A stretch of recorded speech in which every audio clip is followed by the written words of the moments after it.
नमस्कार प्यारे बच्चों, छठा अध्याय 10वीं गणित का जो हमारे पास है वह है त्रिभुज। और त्रिभुज में से हमारे पास थ्योरम आती है ज़्यादातर, और जहाँ थ्योरम पर बेस्ड के आते हैं क्वेश्चन आते हैं 10th में।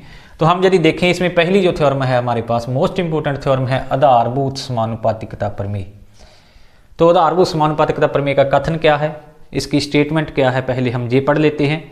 तो स्टेटमेंट है कि किसी त्रिभुज की एक भुजा के समांतर, किसी त्रिभुज की किसी एक भुजा के समांतर अन्य दो भुजाओं को भिन्न भिन्न बिंदुओं पर प्रतिच्छेद करने के लिए एक रेखा खींची जाए। किसी त्रिभुज की एक भुजा के समांतर अन्य दो भुजाओं को भिन्न भिन्न बिंदुओं पर प्रतिच्छेद करने के लिए कोई रेखा खींची जाए तो अन्य दो भुजाओं को एक ही अनुपात में विभाजित करते, अन्य दो भुजाओं ये दोनों होगी, इन्हें क्या करेगी, यह समानुपात में विभाजित करेगी। यह रेखा इन दोनों रेखाओं को क्या करेगी, समानुपात में विभाजित करेगी यदि यह इसके समांतर खींची जाए तो। ये इसका कथन है हमारे पास। इट मीन यह तो हमारे पास क्या है, गिवन सिचुएशन है, और हमने किस रिजल्ट पे पहुंचना है, हमने रिजल्ट पे पहुंचना है कि ए डी और डी बी की जो रेशो होगी वही रेशो ए ई और किसकी होगी, ए ई और ई सी की होगी, वही रेशो ए ई और ई सी की होगी। ये स्टेटमेंट थी और अब हम इसे प्रूव करने वाले हैं। तो इसे प्रूव कैसे करेंगे, आइए देखते हैं। आधारभूत समानुपातिकता प्रमेय को हम सिद्ध करेंगे। तो इसे सिद्ध करने के लिए हम देखते हैं कि हमारे पास क्या थी स्टेटमेंट थी कि किसी त्रिभुज में किसी एक भुजा के समांतर यदि कोई रेखा खींची जाती है तो वह अन्य दोनों भुजाओं को एक ही अनुपात मीन समान अनुपात में विभाजित करती है। ए डी और डी बी की जो रेशो होती है वही ए ई और ई सी की होती है। तो इसे हम प्रूव करने वाले हैं। हमारे पास प्रूफ में हम सबसे पहले हमारे पास क्या था, गिवन क्या था, इसमें दिया है, क्या दिया था, दिया है जो हमारे पास दे रखा है वह क्या है, गिवन है हमारे पास ट्रायंगल ए बी सी में D E parallel B C है। किसी एक भुजा के समांतर यदि कोई रेखा खींची जाए, यह कहा गया था D E parallel B C है। और सिद्ध करना है, हमने सिद्ध क्या करना है,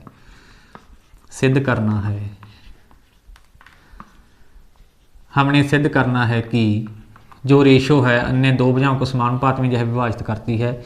इट मीन्स ए डी और डी बी की जो रेशो है वह रेशो किसके बराबर है, वह रेशो बराबर है ए ई और ई सी के बराबर। ए डी बटा डी बी बराबर है ए ई बटा ई सी।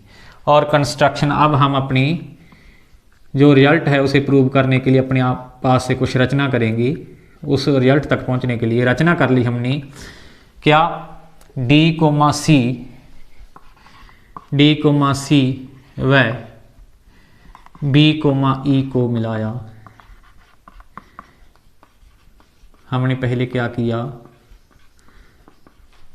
डी को क्या किया, हमने सी से मिला दिया और बी को क्या किया, ई से मिला दिया।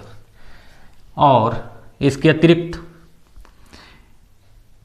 डी एम परपेंडिकुलर या लंब खींचा हमने ए सी व ई एन लंब कहाँ पर खींचा, ए बी खींचा।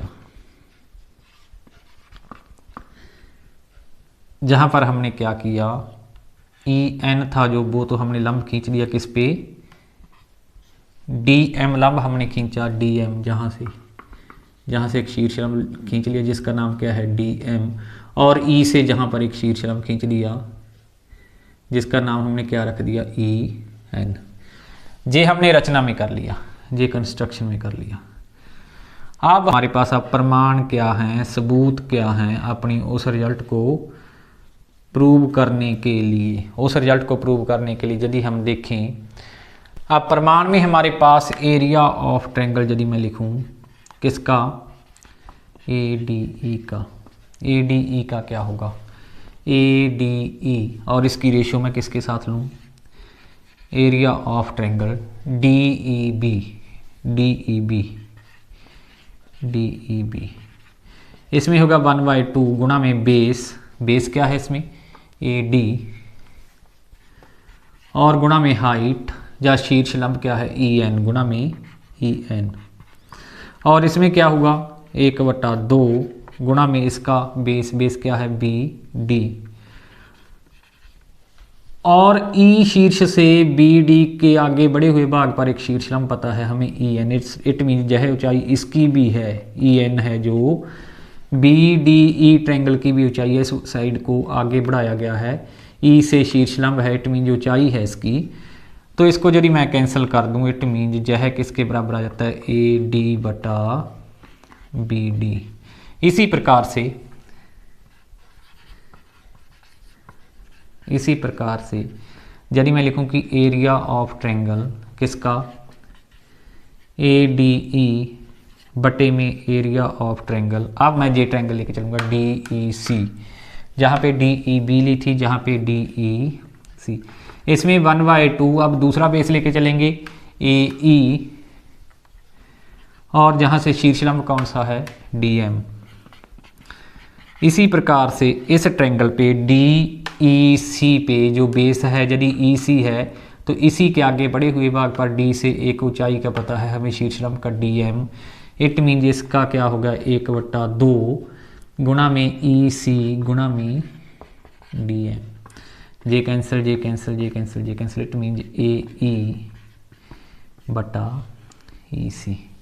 हम जहाँ तक पहुँच जाते हैं, अब हमारे पास जे डी ई बी है, जे डी ई सी है, डी ई बी और D E C, it mean एक तो इस ट्रायंगल की बात हो रही है और एक डी ई सी, ये दोनों त्रिभुज यदि हम देखें area of triangle D E B बराबर है एरिया ऑफ ट्रायंगल किसके area of triangle D E C. ये क्यों बराबर है,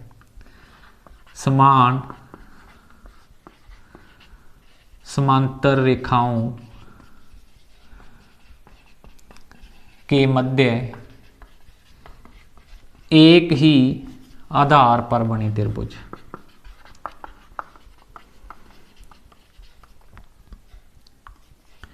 दोनों त्रिभुज क्या है एक ही आधार डी ई पर बने हैं। देखिए जाए तो डी ई पर डी ई बी बना है और डी ई पर डी ई सी बना है और समांतर रेखाओं के मध्य स्थित हैं। तो इस प्रकार के जो ट्रायंगल होते हैं उनका एरिया क्या होता है बराबर होता है D E B D E आधार पर बना, इसी प्रकार से D E C D E आधार पर बना और दोनों समांतर रेखाओं के मध्य स्थित हैं, तो दोनों का एरिया क्या होगा बराबर। इसलिए मैं जहाँ पे क्या लिख सकता हूँ, इसलिए एरिया ऑफ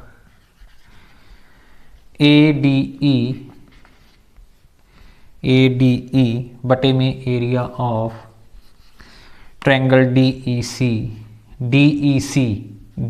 सी, इसकी जगह पे मैं क्या लिखूंगा डी ई बी बराबर है ए ई बटा ई सी। इस 2 को मैंने चेंज कर दिया क्योंकि जहाँ पे मेरे पास आ गया था area of triangle D E B बराबर है area of triangle D E C. ये हमारे पास थी 1 और ये थी 2 और जहाँ से हमारे पास 2 है जो किसके बराबर आ गया था, इसके इक्वल आ गया था। अब इसको यदि मैं 3 मान के चलूँ तो 1 व 3 से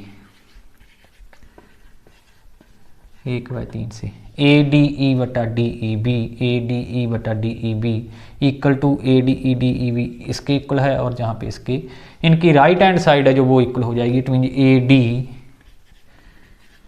बटे में बी डी बराबर है ए ई बटे में ई सी, ए डी बटे में डी बी बराबर है ए ई बटा ई सी। यही हमने सिद्ध करना था कि किसी त्रिभुज में किसी एक भुजा के समांतर खींची गई रेखा अन्य भुजाओं को समान अनुपात में विभाजित करती है तो यह रेशो इक्वल हो जाती है ए डी बटा डी बी बराबर ए ई बटा ई सी।